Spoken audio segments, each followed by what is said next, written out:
ವಕೀಲರ ಸಂಘದ ಉಪಾಧ್ಯಕ್ಷರೇ, ಕಾರ್ಯದರ್ಶಿಯವರೇ, ಖಜಾಂಚಿಗಳೇ, ಎಲ್ಲ ಸಹೋದರ ಸಹೋದರಿಯರೇ, ಉಪಸ್ಥಿತರಿರುವಂತಹ ಎಲ್ಲ ಆತ್ಮೀಯ ಬಂಧುಗಳೇ, ಈಗಾಗಲೇ ಮಾನ್ಯ ರಹೀಂ ಖಾನ್ ಅವರು ಮಾತನಾಡಿದ್ದಾರೆ, ಅಭ್ಯರ್ಥಿ ಮಾತನಾಡಿದ್ದಾರೆ. ತಮ್ಮೆಲ್ಲರಿಗೆ ತಿಳಿದಿರುವಂತೆ ಬರುವ 7ನೇ ತಾರೀಕಿಗೆ 7ನೇ ಮೇಗೆ ಲೋಕಸಭೆ ಚುನಾವಣೆ ಇದೆ. ಅತ್ಯಂತ ಮಹತ್ವದಾದಂತಹ ಒಂದು ಚುನಾವಣೆ. ಒಂದು ಕಡೆ ಕಾಂಗ್ರೆಸ್ ಪಕ್ಷದ ಅಭ್ಯರ್ಥಿಯಾಗಿ ಸಾಗರ್ ಖಂಡ್ರೆ ಅವರು ಚುನಾವಣಾ ಕಣದಲ್ಲಿದ್ದಾರೆ. ಎದುರಾಳಿಯಾಗಿ ಪ್ರಸ್ತುತ ಹಾಲಿರುವಂತಹ ಸಂಸದರು, ಕೇಂದ್ರದ ಮಂತ್ರಿ ಆದಂತಹ ಭಗವಂತ ಖೂಬಾರ್ ಅವರು ಇದ್ದಾರೆ. ಈಗ ತಾವೆಲ್ಲ ಆಲೋಚನೆ ಮಾಡಬೇಕಾಗಿದೆ, ಯಾರಿಗೆ ಮತ ಕೊಡಬೇಕು, ಯಾರಿಗೆ ಕೊಟ್ಟರೆ ಬೀದರ್ ಜಿಲ್ಲೆ ಅಭಿವೃದ್ಧಿ ಆಗ್ತದೆ. ಇವತ್ತು ಆತ್ಮೀಯ ಬಂಧುಗಳೇ, ಸಾಗರ್ ಈಗಾಗಲೇ ಮಾತನಾಡಿದ್ದಾರೆ. ಒಬ್ಬ ನವಯುವಕ, 26 ವರ್ಷದ ಯುವಕ, ಒಬ್ಬ ಕಾನೂನಿನ ಪದವೀಧರ. ಹೀಗಾಗಿ ಇವತ್ತು ನಿಮ್ಮ ಸೇವೆ ಮಾಡಬೇಕು ಅನ್ನುವಂತ ಒಂದು ಸಂಕಲ್ಪ ಇದೆ. ಈಗಾಗಲೇ ಮಾತಾಡಿದರೆ ವಕೀಲರ ಬಗ್ಗೆ. ವಕೀಲ ವೃತ್ತಿ ಅತ್ಯಂತ ಇವತ್ತು ಶ್ರೇಷ್ಠವಾದಂತಹ ಒಂದು ವೃತ್ತಿ ಅಂತ ಹೇಳ್ಬೋದು. ನಾನು ಹೆಮ್ಮೆಯಿಂದ ಹೇಳ್ತೀನಿ, ನಾನೊಬ್ಬ ವಕೀಲರ ಮಗನೇ ಅನ್ನುವಂತ ಮಾತನ್ನು ಬಹಳ ಹೆಮ್ಮೆಯಿಂದ ಹೇಳ್ತೀನಿ. ಯಾಕೆಂದ್ರೆ ನಮ್ಮ ತಂದೆಯವರಿಗೆ ನೋಡಿದ್ದೇನೆ, ನಾನು ಅವರ ರಾಜಕೀಯ ನೋಡಿದ್ದೇನೆ. 4 ಸಲ ಅವರು MLA ಆಗಿದ್ದಾರೆ, ಮಂತ್ರಿ ಆಗಿದ್ದಾರೆ.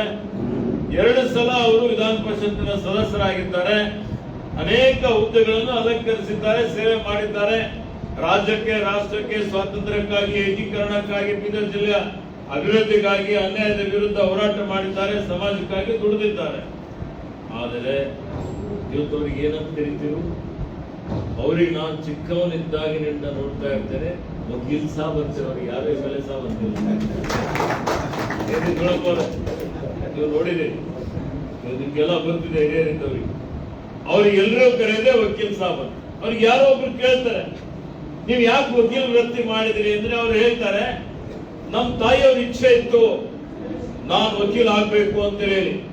ಅಂದಿನ ದಿನಮಾನಗಳಲ್ಲಿ ಶಾಲಾ ಕಾಲೇಜುಗಳು ಇದ್ದಿಲ್ಲ. ಸ್ವಾತಂತ್ರ್ಯ ಪೂರ್ವದಲ್ಲಿ ಮುನ್ಸಿಫ್ ಫಾಸಿಲ್ ಮಾಡಿ ಹೈದರಾಬಾದ್ ಅಲ್ಲಿ ಹೋಗಿ ಅಲ್ಲಿ ರ್ಯಾಂಕ್ ಪಡೆದು ಇವತ್ತು ವಕೀಲ ವೃತ್ತಿ ಮಾಡಿದಂತವ್ರು ಕೆಲವು ವಕೀಲರಲ್ಲಿ ನಮ್ಮ ತಂದೆಯವರಾದ ಪೂಜ್ಯ ಭೀಮಣ್ಣ ಖಂಡ್ರೆ ಅವರು ಅಂತ ಬಹಳ ಹೆಮ್ಮೆಯನ್ನು ಹೇಳಿಕೆ ಬಯಸ್ತಾರೆ. ನೋಡಿ, ನಮ್ಮ ಪರಿವಾರದಲ್ಲಿ ನಮ್ಮ ಭಾವನವರಾದಂತ ಇವತ್ತು ಶಶಿಧರ್ ಮಜ್ಗೆ ಅವರು ವಕೀಲರಾಗಿ, ನ್ಯಾಯಾಧೀಶರಾಗಿ, ಇವತ್ತು ಹೈಕೋರ್ಟ್ ಉಚ್ಚ ನ್ಯಾಯಾಲಯದ ನ್ಯಾಯಾಧೀಶರಾಗಿ, ಉಪಲೋಕಾಯುಕ್ತರಾಗಿ ಅನೇಕ ಹುದ್ದೆಯಲ್ಲಿ ಬಹಳ ಅತ್ಯಂತ ಪ್ರಾಮಾಣಿಕತೆಯನ್ನ, ಸರ್ವ ಸಜ್ಜನ ವ್ಯಕ್ತಿ, ನಿಮ್ಮೆಲ್ಲರಿಗೆ ಆದರ್ಶ ಮಾದರಿಯಾಗಿ ಎಲ್ಲೋ ನಿಮ್ಮ ಕೀರ್ತಿ ಬೀದರ್ ಹೆಚ್ಚಿಗೆ ಆಗ್ಬೇಕು.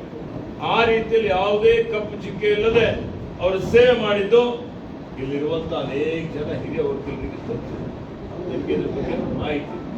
ಹೀಗಾಗಿ ನನ್ನ ಮಗನು ಯಾವಾಗ ನಾನು ಇವತ್ತು ಲಾ ಮಾಡ್ತೀನಿ ಅಂತ ನನಗೆ ಹೇಳ್ದ, ಖುಷಿಯಿಂದ ಮಾಡಪ್ಪ ನೀ ಲಾ ಅಂತ ಹೇಳ್ಬಿಟ್ಟೆ. ಕ್ರೈಸ್ಟ್ ಅಲ್ಲಿ BBA LLB ಮಾಡಿ ಇವತ್ತಿಲ್ಲಿ ಏನೋ ಸೇವೆ ಮಾಡಬೇಕು ಅಂತ ಹೇಳಿ ಕೊರೋನಾ ಬಂದಾಗ ನಾನು ಅಡ್ಮಿಟ್ ಆಗಿದ್ದೆ.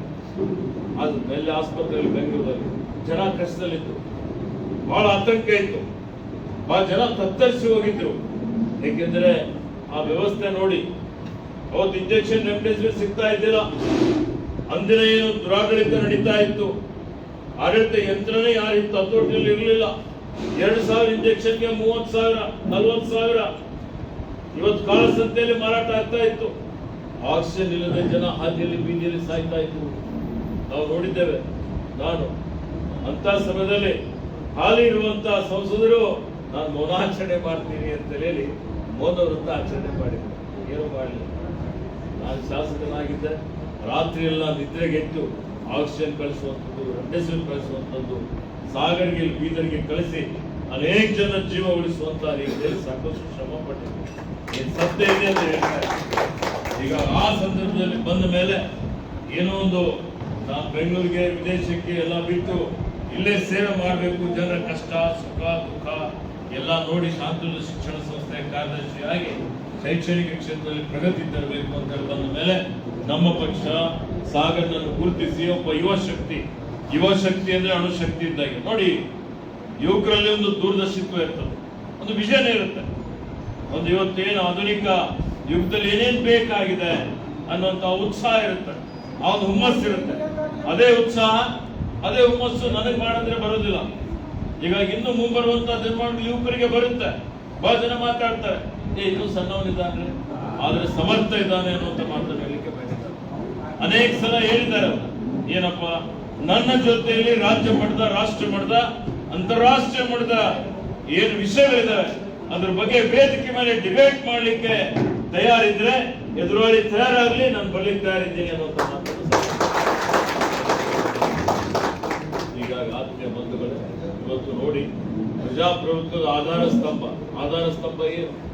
ಆಧಾರ ಸ್ತಂಭ ಅಂದ್ರೆ ಇವತ್ತು ಯಾವ ರೀತಿಯಲ್ಲಿ ಶಾಸಕಾಂಗ, ಕಾರ್ಯಾಂಗ, ನ್ಯಾಯಾಂಗ. ನಾವು ಅಸೆಂಬ್ಲಿಯಲ್ಲಿ ಕಾಯ್ದೆ ಮಾಡ್ತೀವಿ ಸಂವಿಧಾನಬದ್ಧವಾಗಿ, ಲೋಕಸಭೆಯಲ್ಲಿ ಕಾಯ್ದೆಗಳಾಗ್ತವೆ, ನಿಯಮಗಳಾಗ್ತವೆ, ಕಾರ್ಯಕ್ರಮ ರೂಪಿಸ್ತೀವಿ. ಅವೆಲ್ಲಾ ಕಾರ್ಯಕ್ರಮಗಳ ಅನುಷ್ಠಾನ ಮಾಡುವಂತ ಜವಾಬ್ದಾರಿ ಇವತ್ತು ಕಾರ್ಯಾಂಗದಿರುತ್ತೆ, ಎಕ್ಸಿಕ್ಯೂಟಿವ್ ಇರುತ್ತೆ. ಅವರ ಅನುಷ್ಠಾನ ಮಾಡುವಂಥದ್ದು ನಾವು ಮಾಡಿದಂತ ಕಾಯ್ದೆ ಏನಿದೆ, ನಾವು ಮಾಡಿದಂತ ಕಾನೂನು ಏನಿದೆ, ನಾವು ಮಾಡಿದಂತ ನಿಯಮಾವಳಿಗಳು ಏನು ರೂಪಿಸಿದ್ದೇವೆ ಅದು ಸಂವಿಧಾನಬದ್ಧವಾಗಿ ಇದೆಯಾ ಇಲ್ಲ ಅಂತ ಹೇಳಿ ನೋಡುವಂತ ಜವಾಬ್ದಾರಿ ನ್ಯಾಯಾಂಗ. ಈಗ ಈ 3-4 ಅಂಗಗಳೇನಿದಾವಲ್ಲ, ಶಾಸಕಾಂಗ, ಕಾರ್ಯಾಂಗ, ನ್ಯಾಯಾಂಗ, ಮಾಧ್ಯಮ, ಎಲ್ಲರ ಜವಾಬ್ದಾರಿ ಪ್ರಜಾಪ್ರಭುತ್ವ ಯಶಸ್ವಿಯಾಗಿ ಮಾಡಬೇಕು ಅಂತ ಹೇಳಿ ಈಗ ನಾವು ನೋಡ್ತಾ ಇದ್ವಿ. ಬಹಳ ಒಂದು ರೀತಿಯಲ್ಲಿ ಅಸಂಖ್ಯ, ಒಂದು ರೀತಿಯಲ್ಲಿ ಇವತ್ತು ಅರಾಜಕತೆ ನೋಡಿದ್ವಿ. ಇವತ್ತು ಯಾರು ಜನಪ್ರತಿನಿಧಿ ಆದಂತ ಮುಖ್ಯಮಂತ್ರಿಯವರು ಇರ್ತಾರೆ, ಚಾರ್ಜ್ ಶೀಟ್ ಹಾಕ್ಲಿ, ಆರೋಪ ಇದ್ರೆ ಇವತ್ತು ದೂರು ಕೊಡ್ಲಿ, ತನಿಖೆ ಆಗ್ಲಿ, ಅದನ್ನ ನಿಷ್ಪಕ್ಷಪಾತವಾಗಿ ಆಗ್ಬೇಕಲ್ಲ. ಜನಪ್ರತಿನಿಧಿ ಆದವರಿಗೆ ಹೋಗಿ ಏಕಾಏಕಿ ಹೋಗಿ ಬಂಧನ ಮಾಡುವಂಥದ್ದು, ಅಥವಾ ಇವತ್ತು ಅಭಿವ್ಯಕ್ತಿ ಸ್ವಾತಂತ್ರ್ಯ ಇದೆ. ಸರ್ಕಾರದ ವಿರುದ್ಧ ಈಗ ನಾನು ಮಂತ್ರಿ ಇದ್ದೇನೆ, ನನ್ನ ವಿರುದ್ಧ ಟೀಕೆ ಟಿಪ್ಪಣಿ ಮಾಡ್ಲಿಕ್ಕೆ ನಿಮ್ಗೆ ಅಧಿಕಾರ ಇದೆ. ಯಾರೋ ಟೀಕೆ ಮಾಡ್ತಾರೆ, ಟಿಪ್ಪಣಿ ಮಾಡ್ತಾರೆ ಅಂತ ಹೇಳಿ ನಾವು ದೇಶದ್ರೋಹದ ಕೇಸ್ ಹಾಕಿ, ಮತ್ತೊಂದು ಹಾಕಿ ಇವತ್ತು ಬಂಧನ ಮಾಡಿದ್ರೆ ನೀವೇ ಹೋರಾಟ ಮಾಡ್ತೀರಿ ಅಲ್ವಾ? ಮುಖ್ಯಮಂತ್ರಿಗೆ ಹೋಗಿ ಜೈಲಲ್ಲಿ ಹಾಕುವಂಥದ್ದು ಯಾವ್ದಾದ್ರು ಸಿದ್ಧ ಆಗ್ಬೇಕಲ್ಲ. ಸಿದ್ಧ ಆಗದ ರೀತಿಯಲ್ಲಿ ನಡೀತಾ ಇರ್ತಕ್ಕಂಥದ್ದು ಇದು ಪ್ರಜಾಪ್ರಭುತ್ವಕ್ಕೆ ಮಾರ್ಗವಾದಂಥದ್ದು. ನ್ಯಾಯವಾದಿಗಳಾದ ನೀವೆಲ್ಲ ಅರ್ಥ ಮಾಡಿಕೊಳ್ತೀರಿ ಅಂತ ನಾನು ತಿಳ್ಕೊಂಡಿದ್ದೇನೆ. ಅದು ಏನೇ ಇದ್ರು ಬೀದರ್ ಜಿಲ್ಲೆ ಅಭಿವೃದ್ಧಿ ಆಗಬೇಕು. ಇವತ್ತು ನೀವೆಲ್ಲ ಮೊನ್ನೆ ನಡೆದಂತ ವಿಧಾನಸಭೆ ಚುನಾವಣೆಯಲ್ಲಿ ರಾಜ್ಯದ ಜನ ನಮ್ಗೆ ಆಶೀರ್ವಾದ ಮಾಡಿದ್ದಾರೆ. ನಾವು ಚುನಾವಣಾ ಪೂರ್ವದಲ್ಲಿ ಏನೇನು ಗ್ಯಾರಂಟಿ ಕೊಟ್ಟಿದ್ದೇವೆ, ನಾವು ಹೇಳಿದ್ದೇವೆ, 5 ಗ್ಯಾರಂಟಿಗಳು ಕೊಟ್ಟಿದ್ದೇವೆ. ಏನು ಇವತ್ತು ನಾವು ಬಡವರಿಗೆ ಫ್ರೀ ಆಗಿ ಕರೆಂಟ್ ಕೊಡ್ತೀವಿ ಅಂತ ಹೇಳಿದ್ದೇವೆ, ಅದು ಅನುಷ್ಠಾನ ಮಾಡಿದ್ದೇವೆ. 95% ಮನೆಗಳಿಗೆ, ಗೃಹ ಬಳಕೆದಾರರಿಗೆ ಇವತ್ತು ಯಾವುದೇ ರೀತಿಯ ವಿದ್ಯುತ್ ಬಿಲ್ ಬರ್ತಾ ಇಲ್ಲ, ಕೇಳ್ಬೋದು ನೀವೆಲ್ಲ. ಅದೇ ರೀತಿಯಲ್ಲಿ ಶಕ್ತಿ ಯೋಜನೆ ಮಾಡಿದ್ದೇವೆ, ಮಹಿಳಾ ಸಬಲೀಕರಣ. ಬರೀ ನಾವು ಭಾಷೆ ಮಾಡೋರಲ್ಲ, ಮಹಿಳೆಯರಿಗೆ ಶಕ್ತಿ ಕೊಡಬೇಕು ಅಂತ ಹೇಳಿ ಇವತ್ತು ಕರ್ನಾಟಕ ರಾಜ್ಯದಾದ್ಯಂತ ಕರ್ನಾಟಕ ರಸ್ತೆ ಸಾರಿಗೆ ಸಂಸ್ಥೆಯ ಬಸ್ಗಳಲ್ಲಿ ಫ್ರೀ ಆಗಿ ಪ್ರಯಾಣ ಮಾಡುವಂತಹ ಸೌಲಭ್ಯ ಕೊಟ್ಟಿದ್ದೇವೆ. ಕೋಟ್ಯಾಂತರ ಮಹಿಳೆಯರು ಇಲ್ಲಿವರೆಗೆ ಪ್ರಯಾಣ ಮಾಡಿದ್ದಾರೆ. ನಾನು ಮೊನ್ನೆ ಇವತ್ತು ಇದಕ್ಕೆ ಹೋಗಿದ್ದೆ, ಧರ್ಮಸ್ಥಳಕ್ಕೆ ಹೋಗಿದ್ದೆ, ಮಂಜುನಾಥೇಶ್ವರನ ದರ್ಶನಕ್ಕೆ. ನಮ್ಮ ಮಳಚಾಪುರದ ಮಹಿಳೆಯರು ಬಂದಿದ್ದರು, ನನಗೆ ಗೊತ್ತಿಲ್ಲ, ನಾನು ನಿಮ್ಮ ಕ್ಷೇತ್ರದಲ್ಲಿದ್ದವ್ರೆ ಅಂತ ಹೇಳಿ ಬಂದ್ರು. 20 ಇಷ್ಟು ದೂರ ಹೆಂಗ್ ಬಂದ್ರಿ ಅಂತ ಕೇಳಿದೆ.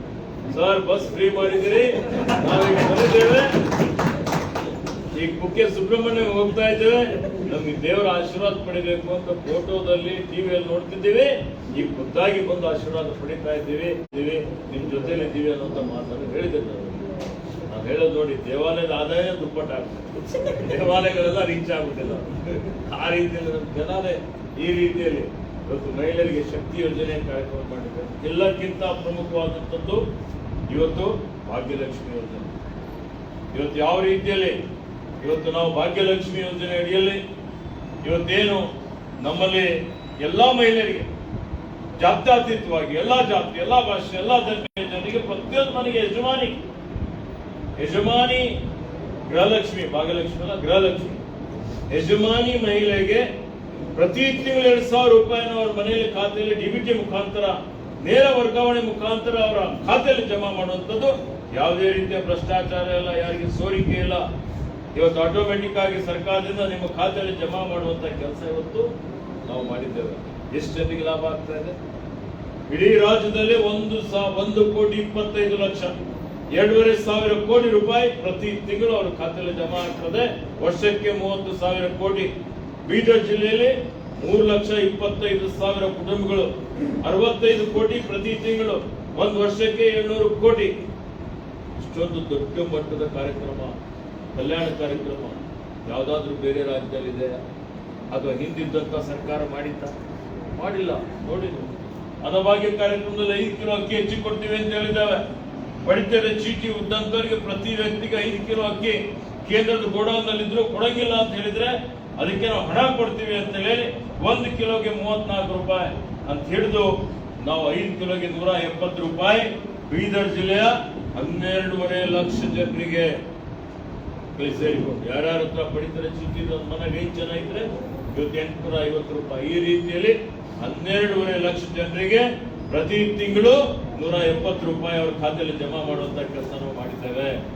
ಅದೇ ರೀತಿಯಲ್ಲಿ ಯುವ ನಿಧಿ ಕಾರ್ಯಕ್ರಮ, ಯಾಕೆಂದ್ರೆ ವಿರೋಧ ಪಕ್ಷದವರು ಹೇಳಿದ್ರು 2 ಕೋಟಿ ಉದ್ಯೋಗ ಸೃಷ್ಟಿ ಮಾಡ್ತೀವಿ ಅಂತ ಮಾಡಿಲ್ಲ.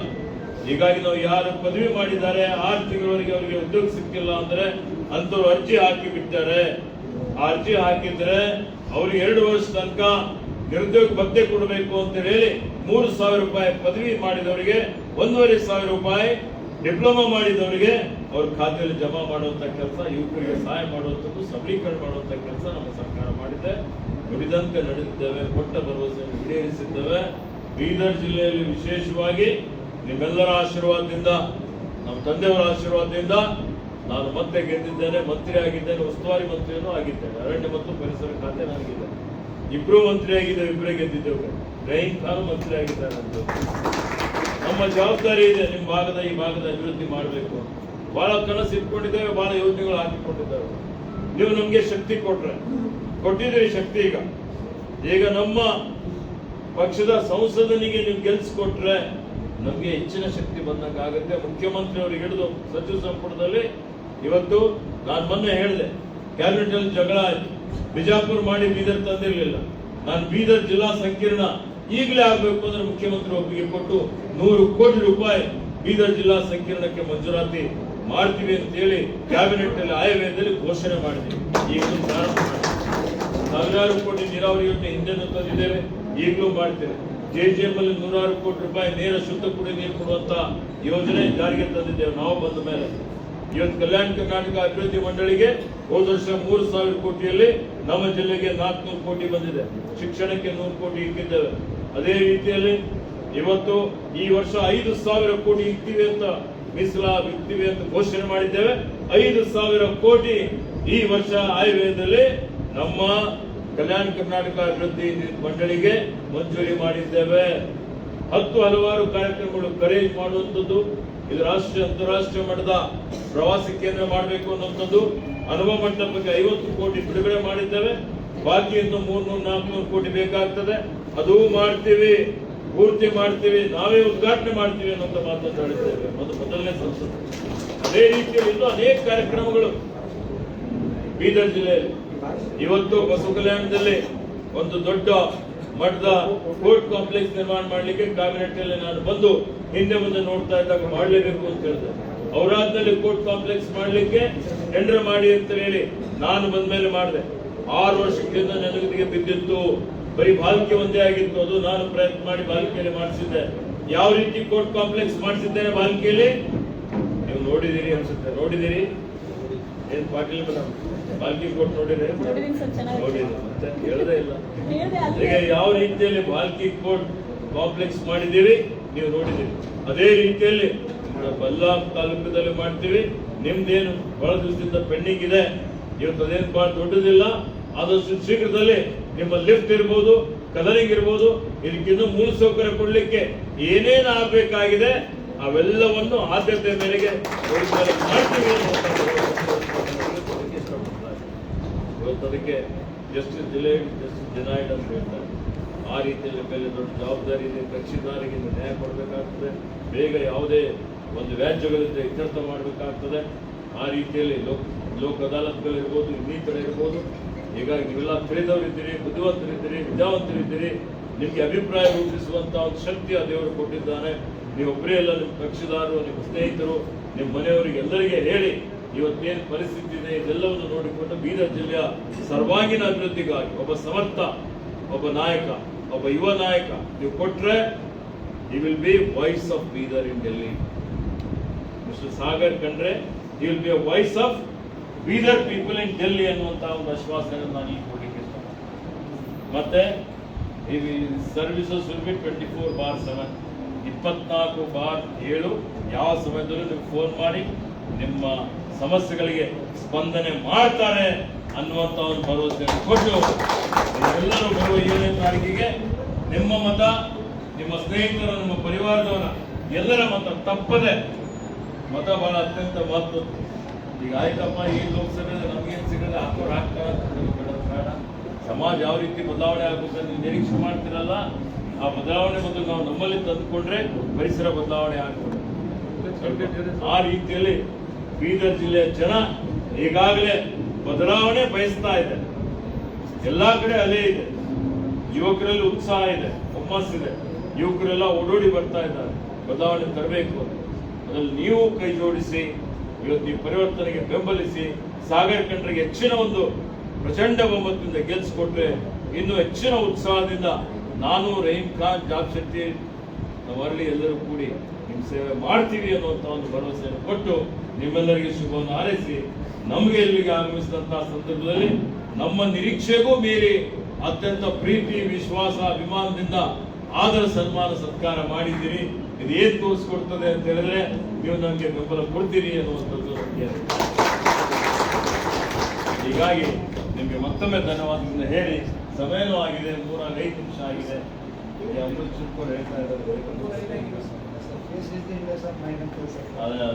ಅದಕ್ಕೆ ಒಳ್ಳೇದಾಗ್ಲಿ ಅನ್ನುವಂತ ಮಾತನ್ನು ಹೇಳಿ ಮಾತು ಮುಗಿಸ್ತೇನೆ. ಜೈ ಕನ್ನಡ. ಧನ್ಯವಾದಗಳು ಸರ್.